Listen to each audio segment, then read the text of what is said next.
Quand ils sont arrivés, ils ont voulu convertir notre peuple au christianisme très rapidement, parce qu'ici, personne ne connaissait cette religion. On suivait la coutume, on avait notre culture. Ce qui émane de Tana, c'est une impression de mystère à chaque pas. Dans l'est de l'île apparaît Port Résolution. C'est là qu'accoste en 1774 le premier colon européen, le navigateur anglais James Cook. En 1905, la loi de Tana, proclamée par les missionnaires occidentaux, vise à éradiquer dans son entièreté ce qui fait l'identité de ce peuple et impose par tous les moyens une seule et unique religion. C'est comme ça que l'île a été convertie au christianisme, au fur et à mesure. Les missionnaires se sont servis des locaux pour enrôler d'autres locaux, des policiers d'ici, des agents de sécurité qui se sont mis à espionner. Par exemple, quand tu buvais du kava, ils venaient t'arrêter et ils te conduisaient en prison. Le kava, symbole de l'identité tanaise, est une plante cérémonielle millénaire transformée en breuvage. Au début du 19e siècle, elle est prohibée, comme toutes les croyances, les rites et les danses. La répression est d'une violence inouïe. La délation divise la population, mais cette dernière prend néanmoins conscience que sa culture est en voie d'être annihilée.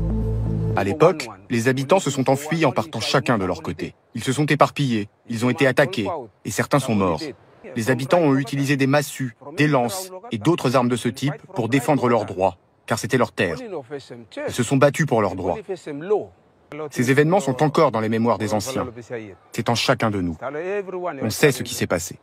Personne n'a oublié. C'est loin de ces lieux de violence, à Green Point, situé au sud de Tana, qu'un culte prend soudain naissance. Un esprit prophétique revêtant une forme humaine apparaît un jour de 1939 à un habitant. Son nom, John Froome. John Froome n'est pas un Américain. Et il ne vient d'aucun pays. John Froome est un esprit, et il a prédit aux anciens. Il y a de nombreux pays dans le monde, mais vous ne pouvez faire confiance qu'à la France et aux États-Unis.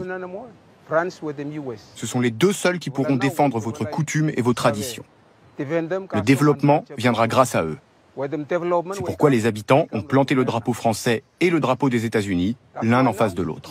En 1942, alors que la Seconde Guerre mondiale fait rage, la prophétie de John Froome se réalise.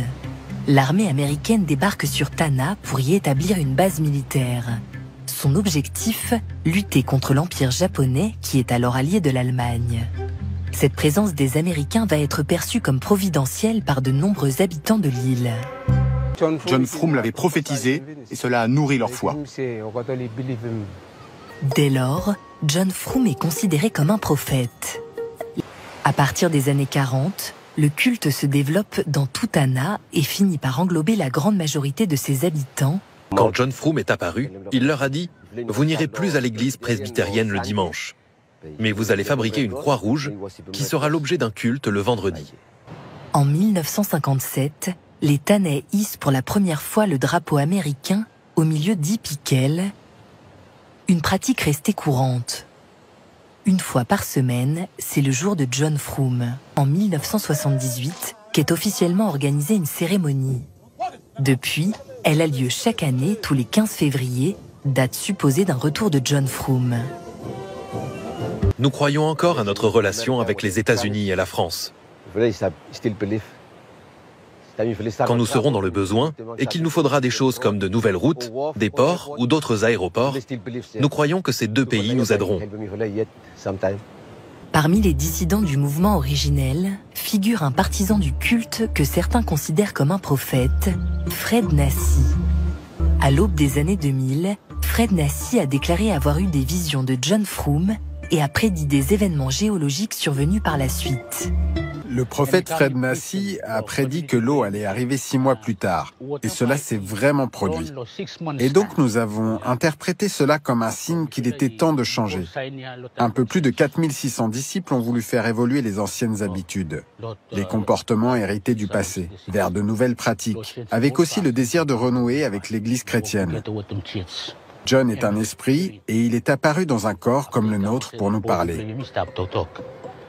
Et il réapparaîtra. Un jour, il reviendra.